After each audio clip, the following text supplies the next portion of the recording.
Hello everyone, today we are going to discuss section 190 to 194 CRPC Cognizance of Offences by Magistrate।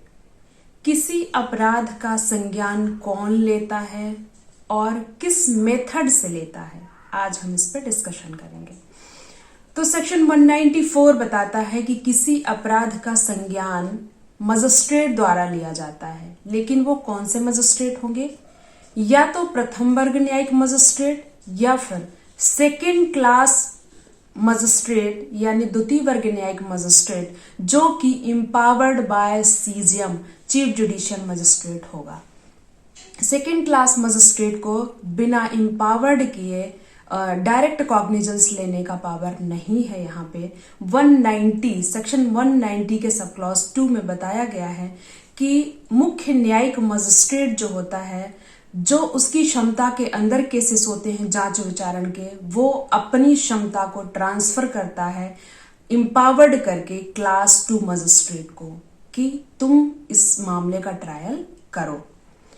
तो दो magistrate हैं, class first chief judicial magistrate और class second chief judicial magistrate, जो कि अपराध का संज्ञान डायरेक्ट लेते हैं। इसके बाद किस मेथड से, क्यों ये अपराध का संज्ञान कब लेंगे? तो ये अपराध का संज्ञान 3 तरीके से ले सकते हैं। या तो उन्हें कंप्लेंट मिली हो, उनके पास कंप्लेंट फाइल की गई हो, कंप्लेन का पूरा चैप्टर हमने डिस्कशन किया हुआ है, पूरा 2 सेशन आई थिंक मैंने किया हुआ है, जो कि डिस्क्रिप्शन बॉक्स पे आपको लिंक से शेयर कर दी जाएगी। और तो एक मेथड क्या है, बाय कंप्लेंट। दूसरा मेथड है बाय पुलिस रिपोर्ट। अगर मजिस्ट्रेट के पास कंप्लेन आती है तो वो कॉग्निजेंस लेगा। और दूसरा मेथड है पुलिस रिपोर्ट द्वारा। 173 सेक्शन में पुलिस रिपोर्ट भेजती है मजिस्ट्रेट के पास, वहां पे फिर मजिस्ट्रेट कॉग्निजेंस लेता है। तीसरा मेथड है स्यू मोटो। पुलिस अधिकारी से भिन्न किसी व्यक्ति ने मजिस्ट्रेट को इत्तला दी हो, या फिर मजिस्ट्रेट को स्वयं उस अपराध के बारे में जानकारी हुई हो, तो वो उस मामले का संज्ञान डायरेक्ट ले सकता है। तो जहां पे मामला एफआईआर के थ्रू यानी पुलिस रिपोर्ट के थ्रू एफआईआर हुई 154 में, इसके बाद 173 में पुलिस क्या करती है, रिपोर्ट भेजती है, पुलिस रिपोर्ट संबंधित मजिस्ट्रेट के पास, फिर मजिस्ट्रेट वहां पे कॉग्निजेंस लेता है। मजिस्ट्रेट पुलिस रिपोर्ट द्वारा कॉग्निजेंस लेने के बाद मजिस्ट्रेट कॉग्निजेंस में 2 चीजें कर सकता है, या तो कॉग्निजेंस ले सकता है या फिर कॉग्निजेंस नहीं ले सकता। जब कॉग्निजेंस नहीं लेता है तब क्या प्रक्रिया होती है? मजिस्ट्रेट जब कॉग्निजेंस नहीं लेगा तब वो कारण बताएगा लिखित में कि क्यों कॉग्निजेंस नहीं ले रहा है। दूसरा मेथड जो है, जब कॉग्निजेंस वो ले लेता है तब क्या करता है, तब 3 चीजें करता है वो। पहली बात है कि सेक्शन अगर केस कॉग्निजेबल है तो 156 सब क्लॉज 3 की कार्यवाही करता है, यानी वो इन्वेस्टिगेशन के लिए पुलिस ऑफिसर को बोलता है। या फिर अगर नॉन कॉग्निजेबल ऑफेंस है तो सेक्शन सीआरपीसी की सेक्शन 155 सब क्लॉज 3 के तहत वो इन्वेस्टिगेशन के लिए बोलता है।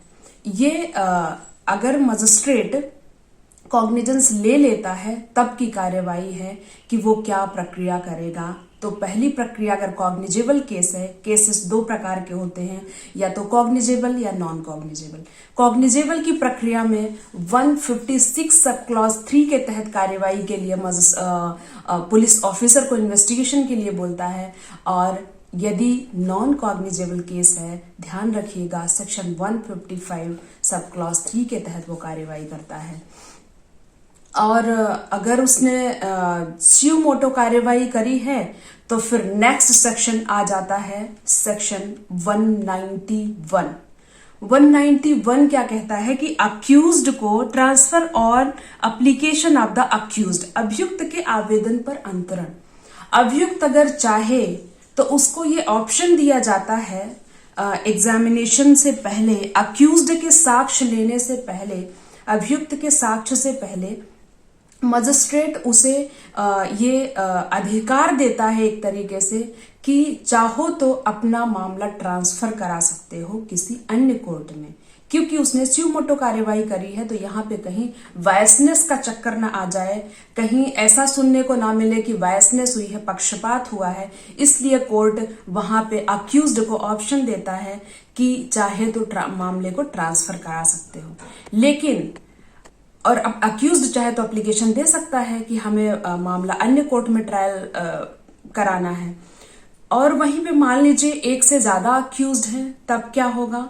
एक से ज्यादा अक्यूज्ड है और जो पहले वाला अक्यूज्ड जिसने एप्लीकेशन दिया है किसी अदर कोर्ट में ट्रायल के लिए, तो अदर अक्यूज्ड जो है वो सहमत नहीं है, तब क्या होगा? वहां पे सीजीएम डिसीजन लेगा कि ये मैटर कहां चलेगा, किस कोर्ट में चलेगा। देन नेक्स्ट है 192। सेक्शन 192 मामले मजिस्ट्रेटों के हवाले करना।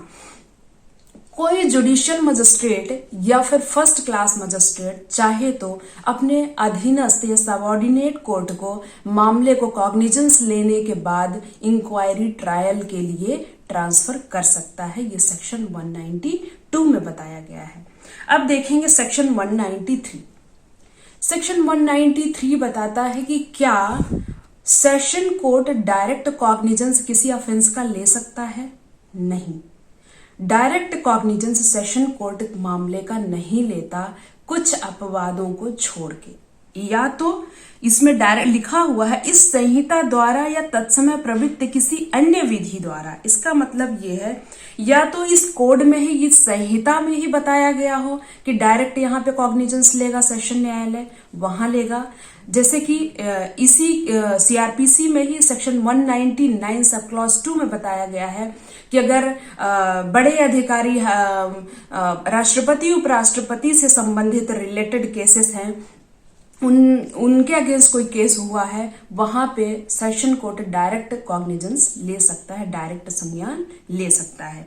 वहीं तत्समय प्रवृत्त किसी अन्य विधि में, इसका मतलब ये है कि कोई किसी स्पेशल लॉ में अगर ऐसा बताया गया हो, जैसा कि एनडीपीएस एक्ट हो गया, करप्शन एक्ट हो गया, या फिर कोई और SC/ST एक्ट हो गया, वहां पे भी कहीं कहीं प्रोविजन दिया हुआ है कि सेशन कोर्ट डायरेक्ट कॉग्निजेंस ले सकता है, डायरेक्ट नॉलेज में मैटर को ले सकता है, वहां पे कॉग्निजेंस डायरेक्ट सेशन कोर्ट ले सकता है। लेकिन जो जनरल रूल है वो ये नहीं है कि सेशन कोर्ट डायरेक्ट कॉग्निजेंस लेगा, उसे निचली अदालतों से मैटर हायर कोर्ट में वहां तक पहुंचता है। क्यों? इसका रीजन ये है कि जितनी ही बड़ी कोर्ट होती है उसका समय उतना ही इम्पोर्टेंट होता है, ध्यान रखिएगा। इस वजह से सबसे पहले कोई मामला सबसे निचली अदालत में जाता है, इसके बाद ट्रांसफर होते होते या फिर अपील के थ्रू मैटर हायर कोर्ट में जाता है। नेक्स्ट है 194, वो भी इसी से रिलेटेड है कि अपर और सहायक सेशन न्यायाधीशों को हवाले किए गए मामलों पर उनके द्वारा विचारण।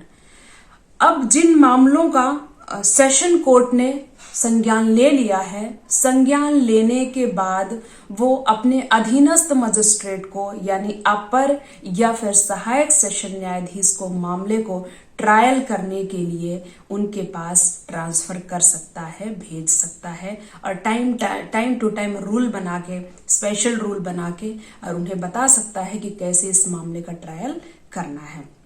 ओके फ्रेंड्स, आज के लिए इतना ही। नेक्स्ट वीडियो में हम नेक्स्ट टॉपिक लेके आएंगे, और अगर आज का टॉपिक आपको पसंद आया हो तो प्लीज इसे लाइक, शेयर और सब्सक्राइब करना ना भूलें।